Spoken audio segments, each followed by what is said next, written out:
It's a disappointing loss. Give Carolina credit. We did a number of things, and things that you just can't do to win a game. Offensively, particularly, it's as poor as we've been in a long time around here, and that starts with me. We've got to do a better job going in. Our protection plan wasn't very good. It had nothing to do with us being shorthanded with coaches or us being away or the COVID. All of those would be excuses.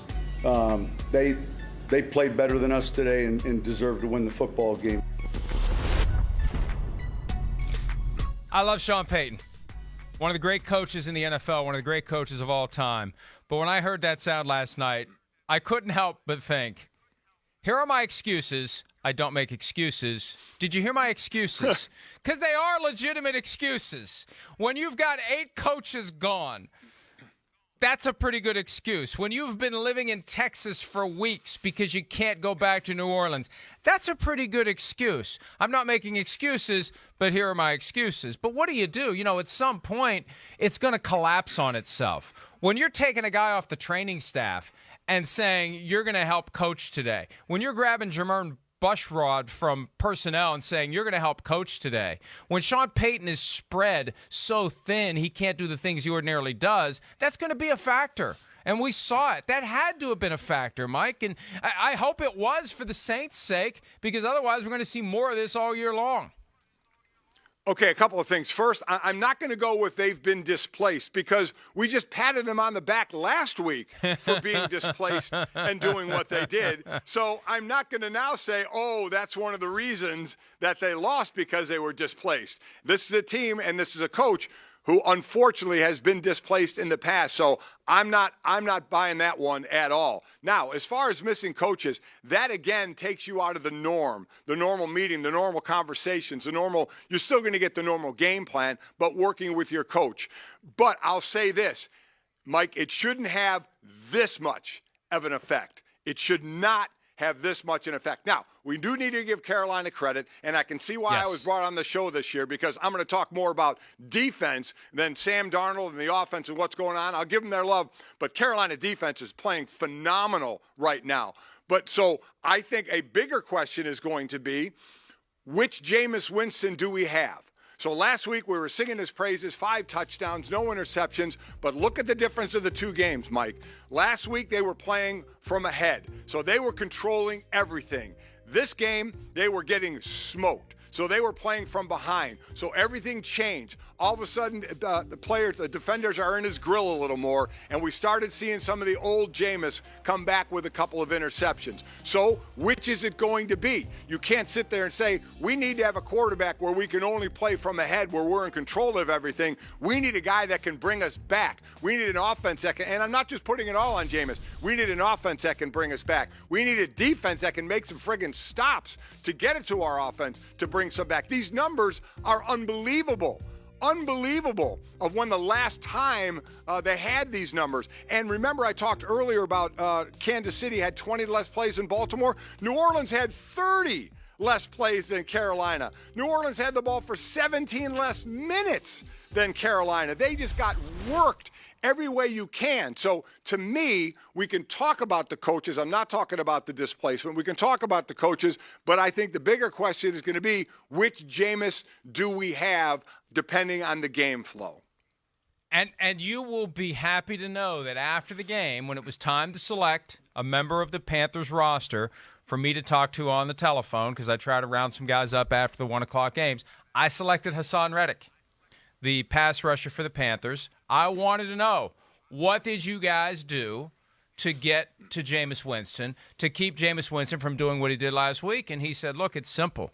We had to shut down the run, because against the Packers, they're able to run the ball, and it made it easier for Jameis Winston. The play-action pass, he's on his spot. We had to move him from his spot. With Jameis Winston, you got to get after him, and you got to get him off his spot. And we see what happens, Mike.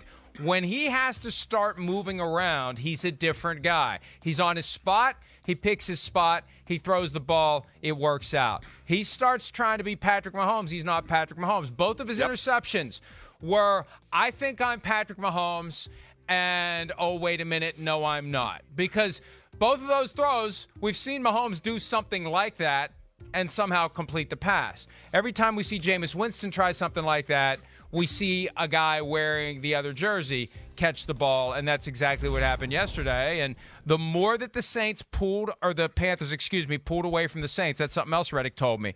We knew as the score got farther and farther in our favor, he was going to be trying harder and harder, and we were going to have more and more opportunities. And that's the easy blueprint for the Saints. The question is, will they be able to run the football to allow Jameis Winston to stay in a comfort zone and not try to be Patrick Mahomes?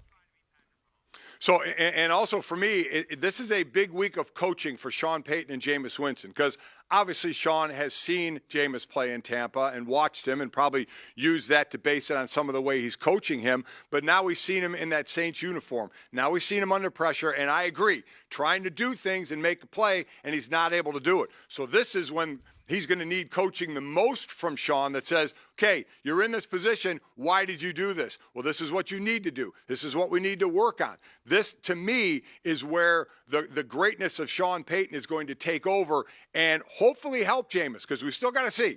We've seen a Jameis of like, wow, which we've seen in the past, and we saw a Jameis like, wow, that we've seen in the past. So where is it going to go? So Sean Payton's coaching, I think, this week is going to be huge. But I'm glad you had Hassan Reddick on, a guy who had a big year with the Cardinals last year and then signs with Carolina. Listen to this defense, and you know I got a spout on this. The first two games, they outscored their opponents 33-0. Their defense has shut out both opponents in the first half. They have 10 sacks in 2 games. They're on pace, Mike, for 85 sacks this year. They have 3 interceptions as well. They have 8 players who have had a part of the sacks this year. So it's not just one player, even though Reddick leads with 3. The defense is playing great, and I'll continue to say, when your defense is playing great, you're always going to be in the game. Because Sam Darnold certainly is playing better than he played with the Jets, but he's got a great weapon in Christian McCaffrey, who had another, 140 total yards and dealing with leg cramps. He's getting a good relationship going on with DJ Moore right now. Still had a bad interception in this game, but the ability of what Christian McCaffrey brings to this offense, I think, is going to help Sam Darnold the most. But what's going to help him overall the most is that Carolina defense.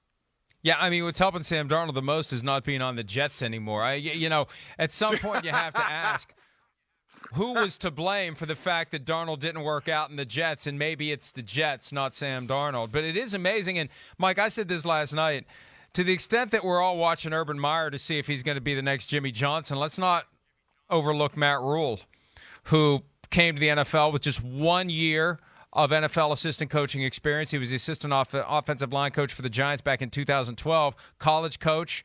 And last year, I thought they overachieved. I still thought they should have stuck with Teddy Bridgewater. I thought he did enough to stick around, but Sam Darnold doing well, Christian McCaffrey healthy for now, and the defense under Phil Snow. Phil Snow, just watch. It's already starting. We're going to start hearing Phil Snow, and next year Phil Snow is going to be a head coach if he keeps doing what he's doing with that Panthers defense. Well, it's going to be interesting because Phil Snow has been wearing Matt Rule colors for the last few years. He was with him at Temple. He was with him at Baylor, and now he's with him at Carolina. So it'd be interesting, if that relationship breaks up, because I'm glad you mentioned Phil. I mean, he's been obviously a huge part of the Matt Rule rise, turning around Temple, in the time he was there, turning around Baylor when he was there, and now doing the same thing in Carolina. So they're a heck of a package deal right now, without question. And you can't forget, on the offensive side with Joe Brady and what he's doing after what he did with Burrow at LSU. Then he was with the Saints for a bit before Carolina. But Phil Snow and Matt Rule have that tight relationship, and I'm sure Matt doesn't want that to go anywhere else. But you're right, Phil Snow is all of a sudden his agent's going to start getting some phone calls. And 3-0 is easily within reach. They've got the short week trip to Houston. They'll be favored. I'd say 6.5 points. I haven't seen the lines yet, but that would be my wild guess. And they win that game. They get a couple of days off, and they're 3-0 with 14 to play, which is a heck of a lot better than we thought the Carolina Panthers would be in an NFC where we're still trying to figure out, Mike, who's that team that's going to push the Tampa Bay Buccaneers. The Saints, at least for now, You cross them off a little bit. The Packers, we don't know. We'll find out tonight when they play the Lions whether or not they're going to be real contenders. Some of the teams in the NFC West, yeah, they're looking pretty good. But so the Tampa Bay Buccaneers need a challenger, and they may have one in their own division in Carolina, one that they didn't really expect. Oh, I agree with that. You're right. Like you had, so you had 9 teams in the AFC, which I thought is a bit much. How many teams do you have in the NFC that you think can contend?